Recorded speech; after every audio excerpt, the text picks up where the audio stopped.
We are told that as a man thinketh in his heart, so is he. But do we know that man's thinking follows the tracks laid down in his own inner conversations? To turn the tracks to which he is tied in the direction in which he wants to go, he must put off his former conversation, which is called in the Bible the old man, and be renewed in the spirit of his mind. Speech is the image of mind. Therefore, to change his mind, he must first change his speech. By speech is meant those mental conversations we carry on with ourselves.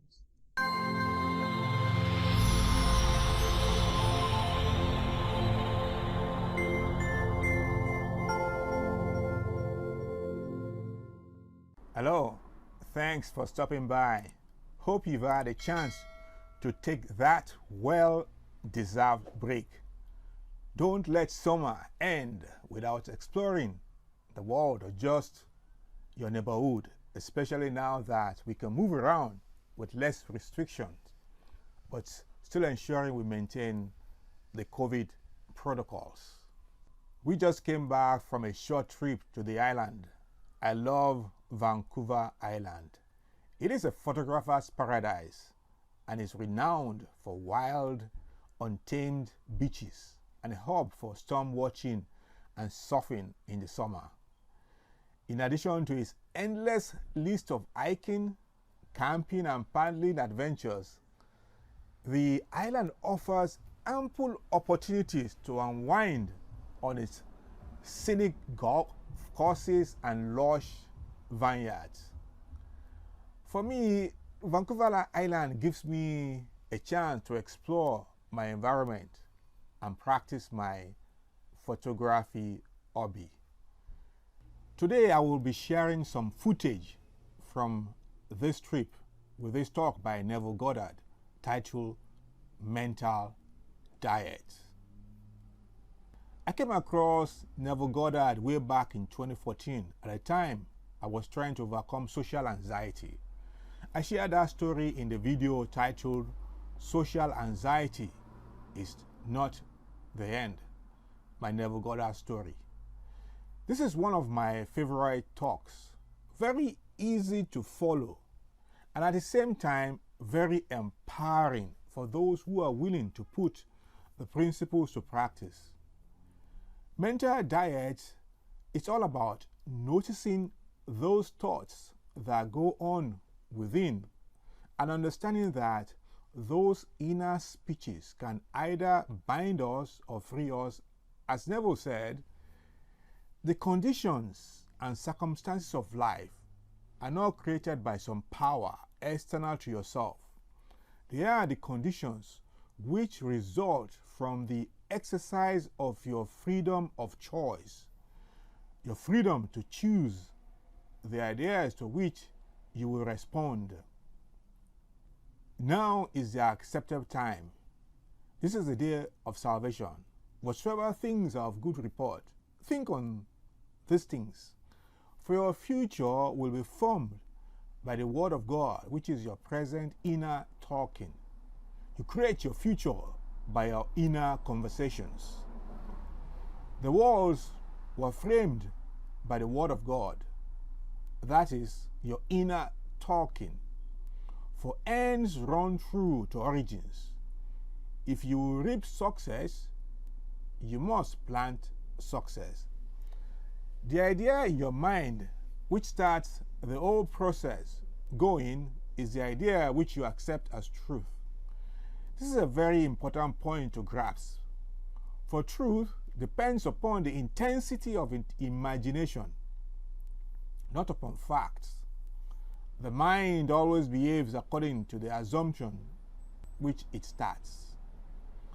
Therefore, to experience success, we must assume that we are successful. We must live wholly on the level of the imagination itself, and it must be consciously and deliberately undertaken. It does not matter if at the present moment external facts deny the truth of your assumption. If you persist in your assumption, it will become a fact. Signs follow. they do not proceed. Enjoy the talk. Talking to oneself is a habit everyone indulges in. We could no more stop talking to ourselves than we could stop eating and drinking. All that we can do is control the nature and the direction of our inner conversations. Most of us are totally unaware of the fact that our inner conversations are the causes of the circumstances of our life. We are told that as a man thinketh in his heart, so is he. But do we know that man's thinking follows the tracks laid down in his own inner conversations? To turn the tracks to which he is tied in the direction in which he wants to go, he must put off his former conversation, which is called in the Bible the old man, and be renewed in the spirit of his mind. Speech is the image of mind. Therefore, to change his mind, he must first change his speech. By speech is meant those mental conversations we carry on with ourselves. The world is a magic circle of infinite possible mental transformations, for there are an infinite number of possible mental conversations. When man discovers the creative power of inner talking, he will realize his function and his mission in life. Then he can act to a purpose. Without such knowledge, he acts unconsciously. Everything is a manifestation of the mental conversations which go on in us without our being aware of them. But as civilized beings, we must become aware of them and act with a purpose. A man's mental conversations attracts his life. As long as there is no change in his inner talking, the personal history of the man remains the same. To attempt to change the world before we change our inner talking is the struggle against the very nature of things. Man can go round and round in the same circle of disappointments and misfortunes, not seeing them as caused by his own negative inner talking, but as caused by others. This may seem far-fetched, but it is a matter which lends itself to research and experiment. The formula the chemist illustrates is not more certainly provable than the formula of this science by which words are clothed in objective reality.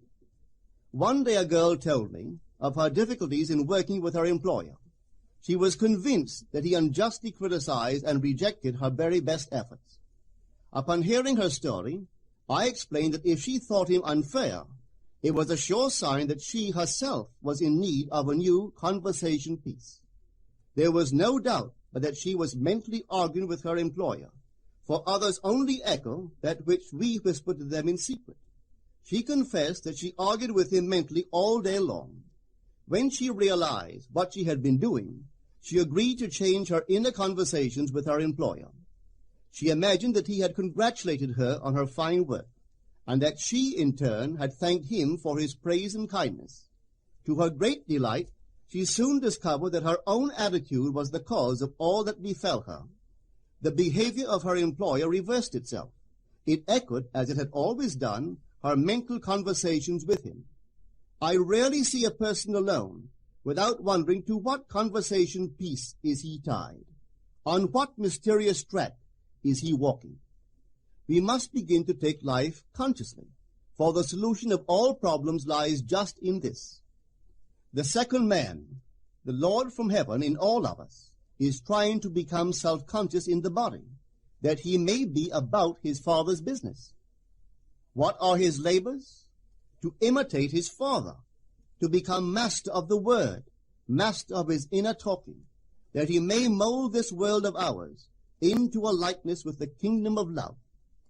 The prophet said, "Be ye imitators of God as dear children." How would I imitate God? Well, we are told that God calls things that are not seen as though they were seen, and the unseen become seen. This is the way the girl called forth praise and kindness from her employer. She carried on an imaginary conversation with her employer from the premise that he had praised her work, and he did. Our inner conversations represent in various ways the world we live in. Our individual worlds are self-revelations of our own inner speech.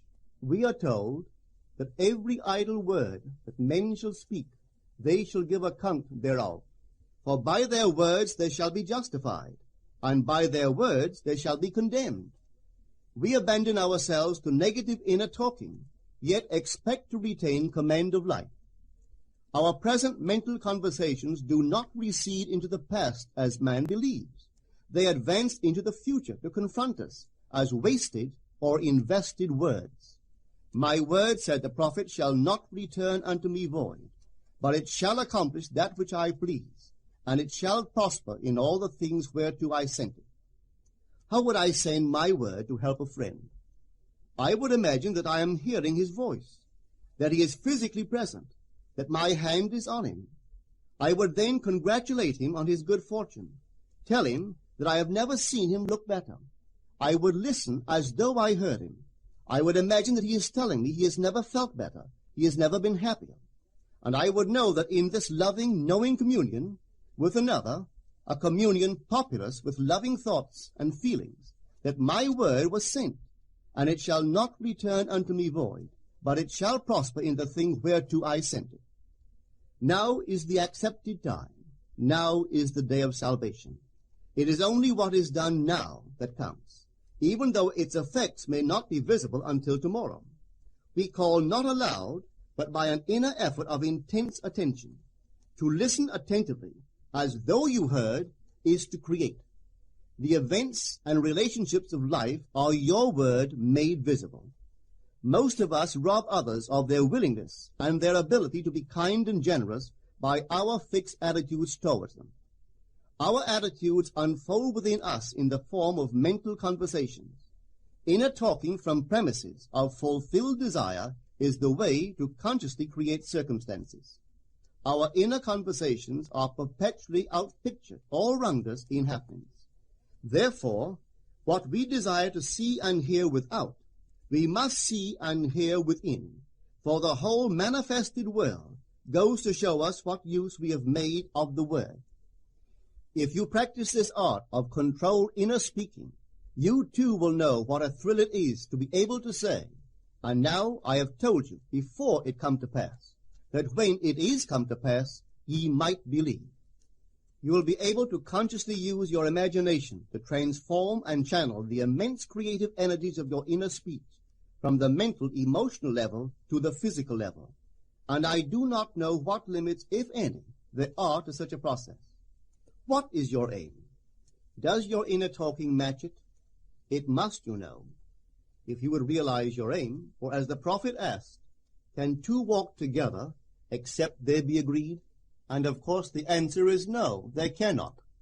The two who must agree are your inner conversation and the state desired. That is, what you desire to see and hear without, you must see and hear within. Every stage of man's progress is made by the conscious exercise of his imagination, matching his inner speech to his fulfilled desire. As we control our inner talking, matching it to our fulfilled desires, we can lay aside all other processes. Then we simply act by clear imagination and intention. We imagine the wish fulfilled and carry on mental conversations from that premise. The right inner speech is the speech that would be yours were you to realize your ideal. In other words, it is the speech of fulfilled desire. Now you will understand how wise the ancient was when he told us in the Hermetica, there are two gifts which God has bestowed upon man alone, and on no other mortal creature. These two are mind and speech, and the gift of mind and speech is equivalent to that of immortality. If a man uses these two gifts rightly, he will differ in nothing from the immortals. And when he quits his body, mind and speech will be his guides, and by them he will be brought into the troop of the gods and the souls that have attained to bliss. With the gift of mind and speech, you create the conditions and circumstances of life. In the beginning was the Word, and the Word was with God, and the Word was God. The Word, said Hermes, is Son, and mind is Father of the Word. They are not separate one from the other, for life is the union of word and mind. You and your inner talking or word are one. If your mind is one with your inner conversation, then to be transformed in mind is to be transformed in conversation. It was a flash of the deepest insight that taught Paul to write, put off the former conversation, the old man, which is corrupt, and be renewed in the spirit of your mind. Put on the new man. Put on the new man and be renewed in the spirit of your mind is to change your inner conversation, for speech and mind are one. A change of speech is a change of mind. The prophet Samuel said, "The Lord spake by me, and his word was in my tongue." If the Lord's word was in the prophet's tongue, then the Lord's mouth that uttered the word must be the prophet's mind. For inner conversations originate in the mind and produce little tiny speech movements in the tongue. The prophet is telling us that the mouth of God is the mind of man, that our inner conversations are the word of God, creating life about us as we create it within ourselves. In the Bible you are told that the word is very near to you, in your mouth and in your heart, that you may do it. See, I have set before you this day life and good, death and evil, blessings and cursings. Choose life. The conditions and circumstances of life are not created by some power external to yourself. They are the conditions which result from the exercise of your freedom of choice, your freedom to choose the ideas to which you will respond. Now is the accepted time. This is the day of salvation.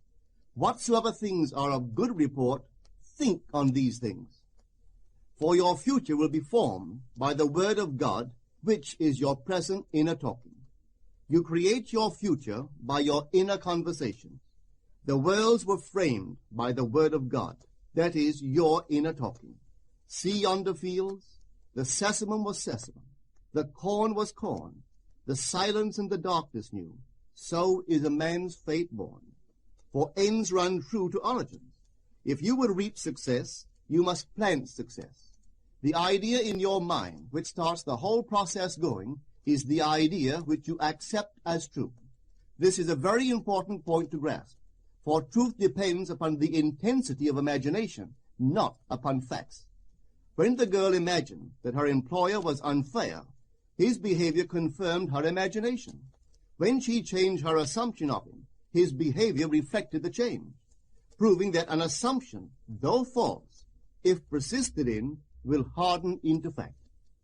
The mind always behaves according to the assumption with which it starts. Therefore, to experience success, we must assume that we are successful.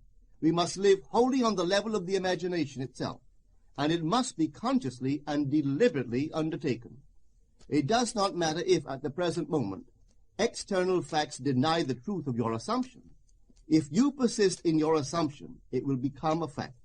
Signs follow. They do not precede. To assume a new concept of yourself is to that extent to change your inner talking or word of God, and is therefore putting on the new man. Our inner talking, though unheard by others, is more productive of future conditions than all the audible promises and threats of men. Your ideal is waiting to be incarnated, but unless you yourself offer it human parentage, it is incapable of birth. You must define the person you wish to be, and then assume the feeling of your wish fulfilled, in faith that that assumption will find expression through you. The true test of religion is in its use, but men have made it a thing to defend. It is to you that the words are spoken. Blessed is she that believed, for there shall be an accomplishment of those things which are spoken unto her from the Lord. Test it, try it. Conceive yourself to be one that you want to be, and remain faithful to that conception. For life here is only a training ground for image-making. Try it and see if life will not shape itself on the model of your imagination. Everything in the world bears witness of the use or misuse of man's inner talking. Negative inner talking, particularly evil and envious inner talking, are the breeding ground of the future battlefields and penitentiaries of the world. Through habit, man has developed a secret affection for these negative inner conversations. Through them he justifies failure, criticizes his neighbors, gloats over the distress of others, and in general pours out his venom on all. Such misuse of the word perpetuates the violence of the world. The transformation of self requires that we meditate on a given phrase, a phrase which implies that our ideal is realized, and inwardly affirm it over and over and over again until we are inwardly affected by its implication, until we are possessed by it. Hold fast to your noble inner convictions or conversations. Nothing can take them from you but yourself. Nothing can stop them from becoming objective facts. All things are generated out of your imagination by the Word of God, which is your own inner conversation. And every imagination reaps its own words, which it has inwardly spoken. The great secret of success is a controlled inner conversation from premises of fulfilled desire. The only price you pay for success is the giving up of your former conversation, which belongs to the old man, the unsuccessful man. The time is ripe for many of us to take conscious charge in creating heaven on earth. To consciously and voluntarily use our imagination to inwardly hear and say only that which is in harmony with our ideal is actively bringing heaven to earth. Every time we exercise our imagination lovingly on behalf of another, we are literally mediating God to that one. Always use your imagination masterfully, as a participant, not an onlooker. In using your imagination to transform energy from the mental, emotional level to the physical level, extend your senses. Look and imagine that you are seeing what you want to see, that you are hearing what you want to hear, and touching what you want to touch. Become intensely aware of doing so. Give your imaginary state all the tones and feeling of reality. Keep on doing so until you arouse within yourself the mood of accomplishment and the feeling of relief. This is the active, voluntary use of the imagination, as distinguished from the passive, involuntary acceptance of appearances. It is by this active, voluntary use of the imagination that the second man, the Lord from heaven, is awakened in man. Men call imagination a plaything, the dream faculty, but actually it is the very gateway of reality. Imagination is the way to the state desired. It is the truth of the state desired, and the life of that state desired. Could you realize this fully, then would you know that what you do in your imagination is the only important thing. Within the circle of our imagination, the whole drama of life is being enacted over and over again. Through the bold and active use of the imagination, we can stretch out our hand and touch a friend 10,000 miles away and bring health and wealth to the parched lips of his being. It is the way to everything in the world. How else could we function beyond our fleshly limitations? But imagination demands of us a fuller living of our dreams in the present. Through the portals of the present, the whole of time must pass.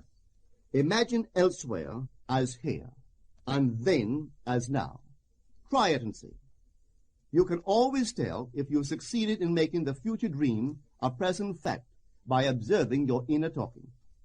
If you are inwardly saying what you would audibly say, were you physically present and physically moving about in that place, then you have succeeded. And you could prophesy from these inner conversations and from the moods which they awaken within you what your future will be. For one power alone makes a prophet, imagination, the divine vision.